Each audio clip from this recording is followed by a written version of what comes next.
Bienvenue sur TripaTrading. Aujourd'hui, je suis heureux de partager une stratégie époustouflante, qui est peut-être la meilleure stratégie de scalping de volume TradingView pour les crypto-monnaies. Que vous soyez un pro chevronné ou que vous débutiez, cette approche va révolutionner votre trading. Dans cette stratégie, nous utiliserons la puissance de plusieurs indicateurs étonnants, en les combinant stratégiquement pour améliorer la précision et la rentabilité. Veillez donc à nous suivre attentivement pendant que nous décomposons ces indicateurs et techniques clés, afin de dévoiler les secrets de cette étonnante stratégie. Sans perdre de temps, ouvrons notre graphique de trading.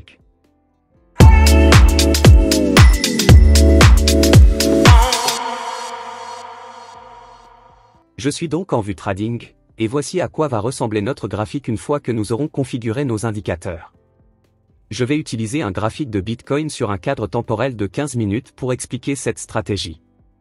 Supprimons rapidement ces indicateurs afin que je puisse expliquer les paramètres des indicateurs dès le début. Ajoutons maintenant les indicateurs au graphique. Nous allons donc cliquer sur l'onglet des indicateurs et rechercher le cycle de tendance SHAF. Puis nous sélectionnons l'indicateur créé par Everjay. Ajoutons tous les indicateurs en même temps et nous verrons ensuite si les modifications que nous apporterons à ces indicateurs sont suffisantes. Ensuite, nous allons rechercher l'indicateur UlSuite. Et sélectionnons cet indicateur créé par Insilico. Le dernier indicateur que nous ajouterons au graphique est l'oscillateur de volume. Nous allons donc rechercher l'oscillateur de volume et sélectionner l'indicateur de TradingView. Et ce sera tout. Voilà tous les indicateurs que nous allons ajouter au graphique. Modifions maintenant les paramètres de l'indicateur afin de l'optimiser pour la stratégie. Tout d'abord, nous allons nous rendre dans les paramètres de l'indicateur de la suite de coques et naviguer jusqu'à l'onglet d'entrée. Changez la longueur de 55 à 60. Ensuite, changez le multiplicateur de longueur à 3.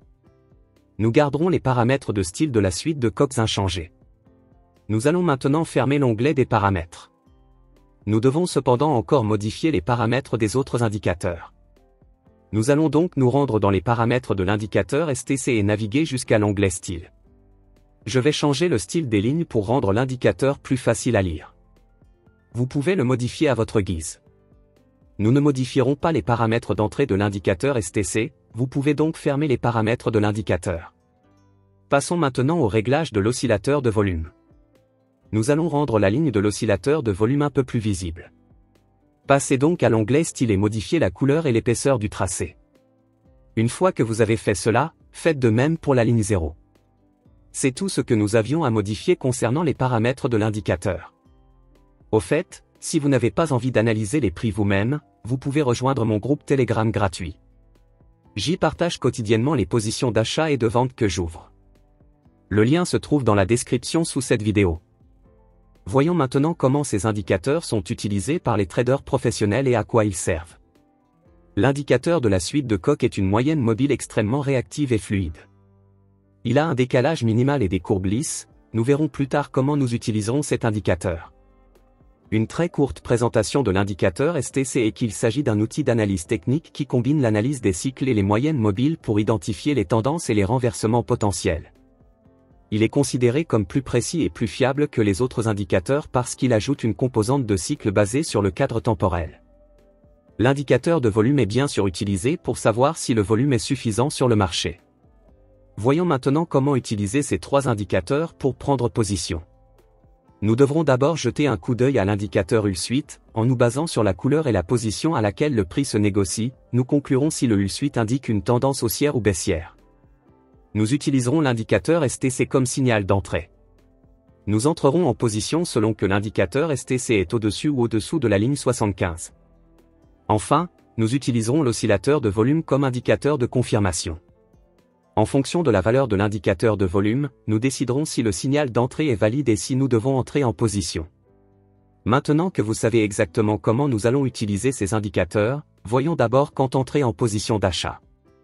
Si vous vous demandez sur quelle bourse j'échange des bitcoins et d'autres crypto-monnaies, vous pouvez cliquer sur le lien en dessous de cette vidéo et jeter un coup d'œil à Bybit. Sur cette plateforme, vous pouvez facilement effectuer un dépôt à partir de votre compte bancaire et négocier plus de 150 cryptocurrencies. Vous pouvez utiliser un effet de levier jusqu'à 100 fois pendant que vous négociez pour faire des profits encore plus rapidement. En outre, vous pouvez utiliser une configuration à 4 prix pour garder un œil sur plusieurs cryptocurrencies en même temps. Si vous souhaitez également trader sur cette bourse, visitez Bibi en cliquant sur le lien situé en dessous de cette vidéo, car ce lien vous permettra d'obtenir un bonus de dépôt pouvant aller jusqu'à 30 033 $. Pour qu'une opération d'achat soit valide, nous devons d'abord nous assurer que le prix se négocie au-dessus de la ligne de la suite de la coque. Nous devons également nous assurer que la couleur de la ligne de suite de la coque est verte. Cela indique que nous sommes actuellement dans une tendance à l'achat. Jetons maintenant un coup d'œil à la ligne STC. Nous devons nous assurer que la ligne STC est au-dessus du niveau 75. Comme vous pouvez le voir, c'est également le cas ici. Enfin, nous devons vérifier l'oscillateur de volume pour nous assurer qu'il y a suffisamment de volume sur le marché pour pousser le prix à la hausse. Nous vérifierons cela en nous assurant que la ligne de l'oscillateur de volume est au-dessus de la ligne 0. Comme vous pouvez le voir, c'est le cas ici, donc si toutes ces conditions sont remplies, nous pouvons entrer en position d'achat. Je vais donc ouvrir une position d'achat ici. Nous placerons le stop-loss au niveau du récent plus bas de l'oscillation. Ensuite, nous viserons un ratio risque-récompense de 1,5 fois. Il existe également une bien meilleure façon de fixer notre stop-loss, nous en discuterons plus tard dans la vidéo. Pour l'instant, voyons si nous pouvons trouver un autre exemple de transaction d'achat. Ici, nous pouvons voir que le marché est au-dessus de l'indicateur de la suite de la coque, et qu'il est de couleur verte. En bas, l'indicateur STC est également au-dessus du niveau 75. Enfin, nous pouvons voir qu'il y a suffisamment de volume sur le marché. Cela signifie que nous pouvons ouvrir une position d'achat ici. Voyons maintenant comment se déroule la transaction. Comme vous pouvez le constater, l'opération a été très rentable. Passons maintenant en revue les règles d'entrée dans une opération de vente à l'aide de cette stratégie. Si vous ne voulez pas analyser les prix vous-même, vous pouvez rejoindre mon groupe Telegram pour recevoir des signaux d'achat et de vente gratuits. Le lien se trouve dans la description en dessous de cette vidéo. Ainsi, pour la vente, nous devons tout d'abord nous assurer que le prix se négocie en dessous de la ligne de la suite de la coque. Nous devons également nous assurer que la couleur de la ligne de suite de la coque est rouge. Cela indique que nous sommes actuellement dans une tendance à la vente. Examinons maintenant la ligne STC. Nous devons nous assurer que la ligne STC a franchi le niveau 25. Comme vous pouvez le constater, c'est le cas ici. Enfin, nous devons vérifier l'oscillateur de volume pour nous assurer qu'il y a suffisamment de volume sur le marché pour pousser le prix à la baisse. Nous vérifierons cela en nous assurant que la ligne de l'oscillateur de volume est au-dessus de la ligne 0. Comme vous pouvez le voir, c'est le cas ici. Nous pouvons donc entrer dans une position de vente ici. Je vais donc ouvrir une position de vente ici. Nous placerons le stop-loss au niveau du récent sommet de l'oscillation. Ensuite, nous viserons un ratio risque-récompense de 1,5 fois pour le take profit. Voyons maintenant comment se déroule la transaction. Comme vous pouvez le constater, la transaction a été très rentable. Voyons un autre exemple de transaction de vente pour que vous puissiez tout comprendre en détail. Ici, nous pouvons voir que le prix est en dessous de la ligne de la suite de la coque et que l'indicateur de la suite de la coque est de couleur rouge. En bas, nous pouvons voir que la ligne STC est en dessous du niveau 75, ce qui est un signal de vente.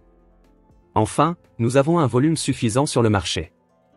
Ouvrons donc une position de vente ici. Nous suivrons les règles de gestion de l'argent expliquées. Pour ceux qui ont regardé la vidéo jusqu'à la fin, permettez-moi de partager un conseil important avec vous. Pour définir un meilleur objectif de stop-loss, vous pouvez également utiliser l'indicateur ATR. Il s'agit de celui créé par Alexander. Voyons maintenant quel est le bon réglage pour cet indicateur. Nous allons changer le multiplicateur des bandes supérieures et inférieures à 3. Et ce sera tout. Vous pouvez maintenant fixer vos stop-loss sur les bandes inférieures et supérieures de cet indicateur lorsque vous ouvrez une transaction d'achat ou de vente respectivement. C'est tout pour cette vidéo. N'oubliez pas d'aimer la vidéo et de vous abonner à ma chaîne avant de partir. Merci d'avoir regardé la vidéo jusqu'à la fin, je vous verrai dans la prochaine vidéo.